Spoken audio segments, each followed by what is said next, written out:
Hey, salut à tous les gars, c'est Rain, j'espère que vous allez bien, moi ça va nickel.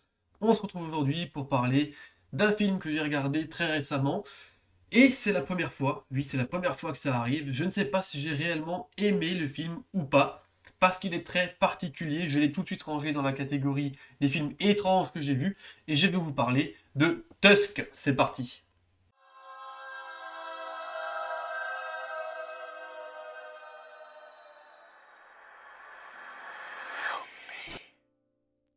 Alors, Tusk est un film sorti en 2014, réalisé par Kevin Smith. C'est un réalisateur qui a fait principalement des comédies, et en fait, c'est là que je me suis fait piéger, parce que c'est vrai que moi, je pensais regarder le film du côté horrifique, parce qu'il était vendu comme un film d'horreur, en fait, mais je n'avais pas vu que dans la fiche technique du film, il y avait aussi la catégorie comédie. Et d'un côté, ça me rassure aussi un petit peu, mais du coup, c'est vrai que quand je l'ai visionné, ça m'a un petit peu surpris. Tusk, de quoi ça parle? On va en fait suivre Wallace, qui est notre personnage principal, qui est un podcasteur. Il forme un petit duo avec son collègue, je sais plus comment il s'appelle. Il n'a pas un rôle très important, mais voilà, ils font un petit duo de deux podcasteurs qui font des trucs un petit peu bizarres, un petit peu graveleux. Ils se foutent de la gueule de tout le monde, des handicapés, des blessés, enfin bref. Et leur parti s'appelle le parti SS, pour s'en sortir, je précise. Donc tout ça est bien farfelu, et le film commence par tout ça. Donc voilà, on va suivre ces deux personnages-là. Et surtout Wallace. Wallace, lui, c'est en gros, si vous voulez, un petit peu le connard de service, hein. Il enchaîne les meufs, lui il fait tout pour le buzz. Et voilà, justement, pour son podcast, il va devoir partir au Canada pour interviewer quelqu'un. Sauf que, manque de bol, bah, ce quelqu'un est décédé et donc il va devoir trouver une histoire de substitution pour pouvoir avoir quelque chose à proposer lors de son prochain podcast. Et c'est là que l'histoire va commencer, parce qu'il va se rendre dans des chiottes, trouver un flyers particulier qui dit qu'il y a un vieux en chaise roulante qui est prêt à raconter toutes les histoires de sa vie, et lui, bah, qu'est-ce qu'il fait? Il fonce la tête baissée dans ce piège, vous vous en doutez. On va parler du casting, parce que forcément, il y a quelques acteurs que l'on connaît quand même, et pas des moindres, mine de rien, on va y venir. Alors pour le casting, nous avons notre personnage principal, Wallace, qui est joué par Justin Long. Donc lui, on le connaît, on l'a vu dans pas mal de choses, dans Jeepers Creepers, on l'a vu dans Barbare ces derniers temps, hein, qui est un peu plus récent. On l'a vu voilà, dans plusieurs films. Donc lui, c'est Wallace, notre héros, si vous voulez. Ensuite, nous avons Michael Parks. Lui, c'est notre fou furieux en chaise roulante du film. C'est le vieux monsieur, c'est le Howard O. Il n'y a rien de plus à dire vraiment pour lui pour le moment, je vais développer un petit peu son personnage plus tard. Nous avons aussi la fille de Johnny Depp, Lily Rose Depp, qui est là. Elle a tout minuscule rôle, mais je l'ai reconnue derrière son comptoir de la station-service. Bon voilà, c'est une petite apparition comme ça. Rien spécifique, nous avons Genesis Rodriguez, pardon, qui va jouer la femme, en tout cas la petite amie de notre Wallace. Et nous avons Haley Joel Osment qui, lui, va jouer Teddy, donc le collègue de notre Wallace. Lui, pour le situer un petit peu, si vous voulez, c'était le jeune garçon, si je me trompe pas, qui avait joué dans Sixième Sens, il me semble, à l'époque. Hein. Donc voilà, en gros, pour les personnages, c'est ça. Et alors, nous avons un personnage très particulier aussi, qui, moi, m'a surpris, et dans tous les sens du terme. Nous avons Johnny Depp. Alors là, Johnny Depp, alors c'est grosse surprise, pourquoi? Parce que quand tu regardes, en fait, un petit peu la distribution du film sur Internet, il est quasiment jamais mentionné. Dans le générique, alors j'ai pas revérifié, mais il ne semble pas l'avoir vu parce que j'ai prêté attention justement aux acteurs. Je ne pense pas l'avoir vu et pourtant, il est très présent dans le film à partir de la deuxième partie et méconnaissable, bien qu'il y a quelques mimiques qui fait qu'on le reconnaisse. Et c'est là que j'ai percé un petit peu son secret. Il était là, je sais pas pourquoi, il était là sans être annoncé. En tout cas, c'est un personnage de fou, mais on va y revenir. Donc voilà, en gros, pour le casting, nous avons ces acteurs-là et Johnny Depp à l'intérieur. Alors ça, c'est complètement what the fuck. Hein. Là, mais quand je l'ai vu à l'écran, je me suis dit, qu'est-ce qui se passe? What? C'était ça la réaction, c'était what the fuck, en fait. Parler un petit peu de mon avis, et attention, c'est un avis directement avec spoiler, parce que c'est difficile de parler du film sans vous raconter un petit peu ce qui se passe, et sans expliquer un petit peu ce qu'il rend très spécifique. Donc, finalement, attention, si vous voulez regarder le film sans avoir trop d'infos, allez peut-être le regarder tout de suite, parce que vous risquez de perdre un petit peu le sens du film si je vous explique tout ici. Pour ceux qui ont déjà vu le film, et pour ceux qui en ont rien à foutre des spoilers et qui sont chauds à écouter tout ce que j'ai raconté, bah n'hésitez pas à rester. Nous allons commencer. Alors, pour mon avis sur le film, comme je vous le disais au début dans mon intro, je ne sais pas si j'ai apprécié réellement ou pas le film. Pourquoi? Parce que comme je vous le disais, j'ai commencé à regarder le film en tant que film d'horreur. Et je n'avais pas vu dans la fiche technique la partie comédie. Donc c'est vrai qu'au tout départ, quand on nous met en place les personnages avec leur caractère complètement caricaturaux, avec ce côté très américain qui se fout du Canada, avec des petites phrases à la con, avec des petites blagues, des petits trucs, je me suis dit, oula, attends, où est-ce qu'on va? Parce que toute cette partie-là, un bon petit quart d'heure au début du film, allez, presque 20 minutes. Et ben, au départ, je me dis, où est-ce qu'on va? C'est un peu particulier, c'est bizarre, c'est vulgaire, bon, on va voir. Et puis d'un coup, on passe un petit peu sur la partie horreur du film, où notre Wallace va se rendre du coup chez ce vieux monsieur en chaise roulante, qui est dans une villa au fond de la forêt, éloignée de toute civilisation. Et c'est là que le côté horreur commence, parce que nous allons voir notre Wallace se faire prendre en otage par ce vieux en chaise roulante, dans un but très précis, le transformer en animal de compagnie. Et ça, bah, forcément, on avait un petit peu entendu parler de ce film-là, mais si maintenant tu n'étais pas au courant, ça tombe comme ça. Là c'est la surprise, tu vois, c'est wow, qu'est-ce qui se passe? Et pour le coup, et c'est là que ça m'a quand même bien surpris, c'est que pour le coup, là, le côté horreur horrifique comme ça est bien réussi.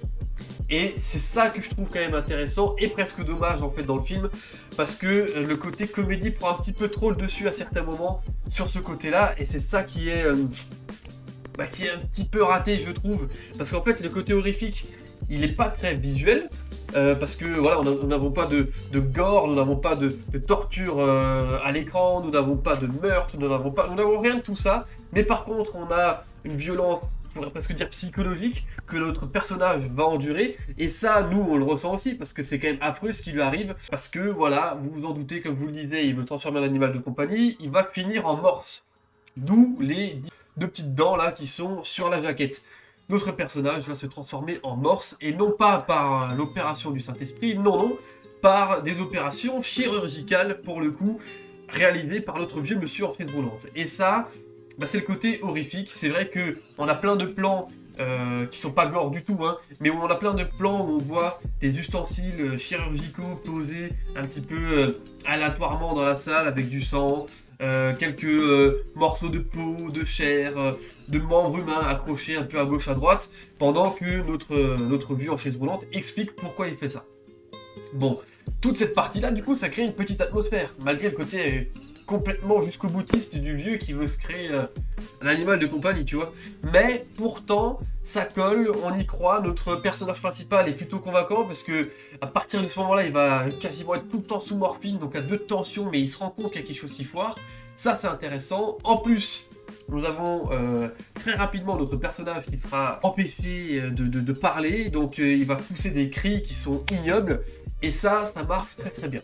Ça marche très bien, pour le coup, moi ça m'a convaincu. Le visuel du morse est totalement ignoble, avec des morceaux de peau cousue tout autour, enfin bref, c'est l'enfer. Visuellement, le morse est dégueulasse, donc ce côté-là est franchement pas mal. Par contre, et c'est ça qui est dommage, c'est qu'à partir de la moitié du film, où toutes ces sévices lui sont arrivés, on va partir un petit peu ailleurs, où on va suivre Teddy et la meuf de notre Wallace, qui vont se mettre à sa recherche. Jusque là, vous me direz, bon, bah, pourquoi pas, on va partir en mission de sauvetage, ça peut être sympa. Sauf que la recherche ne commence pas comme ça, elle va commencer par l'apparition de notre monsieur Johnny Depp.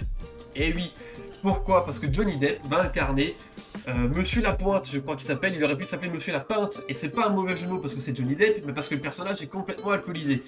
Et ça, c'est incroyable, parce que moi, quand je l'ai vu, je suis dit, mais qu'est-ce que c'est que ce bordel? J'ai eu un doute, je me suis dit, non, c'est pas lui. À un moment, je me suis dit, j'ai même relativisé, je me suis dit, c'est pas possible que ce soit Johnny Depp, c'est peut-être le personnage principal qui est en train de jouer un autre rôle. J'ai eu un doute, je me suis dit, maquillage et tout, ils ont fait un truc un peu fait exprès, mais non, c'est lui. C'est lui, et en fait, à partir de ce moment-là, ce qui est un petit peu dommage, c'est qu'on part trop sur le côté comédie, et un petit peu trop abusif, parce que c'est presque trop lourd, en fait. Notre personnage du détective est complètement alcoolisé, il est complètement à côté de la plaque, il nous raconte l'histoire de pourquoi il cherche un tueur en série qui serait a priori notre vieux, et cette histoire, elle est complètement farfelue, ça n'a aucun sens. Nos deux personnages sauveteurs, donc la meuf de Wallace et son meilleur ami, ont une histoire amoureuse entre eux, enfin c'est n'importe quoi, et bah en fait ça crée que des situations étranges. c'est what the fuck, c'est farfelu et c'est très très lourd, c'est vulgaire. Bon, il y a quelques petites répliques qui sont marrantes, il y en a une qui m'a fait rire, notamment quand Johnny Depp tend un flingue à Teddy, et Teddy qui dit « Ah non, non, moi je touche pas les flingues », et Johnny Depp lui répond « Mais quel genre d'américain es-tu » Voilà, ces petits trucs-là, c'est assez marrant, mais c'est très très lourd. À un moment, il y en a trop pendant un moment, et la partie où Johnny Depp est présenté comme le détective privé, là, eh mais elle est longue cette partie. Franchement, elle prend une... Et c'est lourdingue, c'est... Et en fait, bah, ça déborde un peu trop sur le côté horrifique, et c'est ça qui est dommage. C'est que moi, c'est vrai que, surtout que j'étais, comme je vous disais, j'étais pas au courant, donc moi je pensais vraiment voir un film d'horreur, et voir une si petite partie d'horreur par rapport à cette comédie, et ben en fait, bah, je m'y suis pas tellement retrouvé, surtout que bon, bah, moi je m'attendais vraiment à quelque chose de plus effrayant, ou en tout cas peut-être plus gore, plus bizarre, dans l'horreur, mais pas plus bizarre dans le mélange qu'ils ont fait. Vous voyez ce que je veux dire?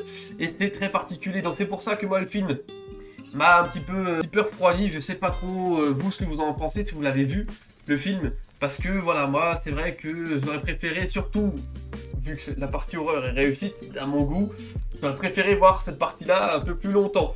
Surtout que là, alors avant de tourner cette vidéo, mais c'est totalement par hasard, hein, c'est quand je suis allé vérifier si c'était bien Johnny Depp, j'ai vu qu'apparemment Justin Long, donc Wallace, avait peut-être prévu avec Kevin Smith de faire la suite de notre Tusk numéro 1.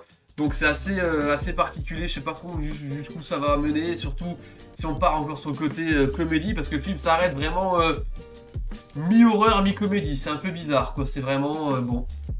C'est sans plus quoi, c'est sans plus, je m'attendais à beaucoup mieux. Surtout que voilà, encore une fois sur TikTok, il était beaucoup recommandé. Voilà, je suis un petit peu resté sur ma faim. Il est, ça de manière certaine, dans la catégorie des films les plus étranges que j'ai vus. Ça c'est d'office. Il y a une scène franchement où notre héros Morse se bat contre le vieux qui se déguise en Morse. On a du coup droit à un combat de Morse mutilé de partout. Non mais... Mais je me rends compte en racontant ça que ça n'a aucun sens, c'est complètement débile. Mais enfin bref, c'est un film très étrange, si vous voulez voir des bizarreries, n'hésitez pas à aller le regarder. Alors attention, il est un petit peu compliqué à trouver, je l'ai pas trouvé tout de suite, pas facile de mettre la main dessus, mais bon, je pense qu'il doit être quand même trouvable, puis finalement je l'ai. Et puis bah écoutez, dites-moi ce que vous en avez pensé, vous, si vous l'avez vu, si vous en aviez entendu parler. En tout cas, voilà, dans la catégorie bizarrerie, il rentre. Dans la catégorie horreur, qu'à moitié. Et dans la catégorie comédie lourdingue américaine, bon bah là, il y est plutôt. Voilà. Donc, rien de bien particulier pour ce film. Finalement, plus ou moins déçu. Surtout que j'ai eu du mal à le trouver, donc je m'attendais vraiment à tomber sur quelque chose de bien mieux. Et finalement, bah voilà, je suis resté sur ma faim. Donc, dites-moi si cette vidéo vous a convaincu ou pas, si ça vous a donné envie de le voir ou pas, ceux qui sont restés, hein, qui ne l'avaient pas vu. Et puis dites-moi aussi si vous l'aviez vu, ce que vous en avez pensé, si vous avez des films bizarres à me conseiller, parce que bon, ces derniers temps, je suis un peu sur la lignée. Et puis bah, en attendant, je vais vous laisser là. Bon visionnage à tous, bon film si vous le regardez, et c'était Ryan, portez-vous bien. Ciao ciao.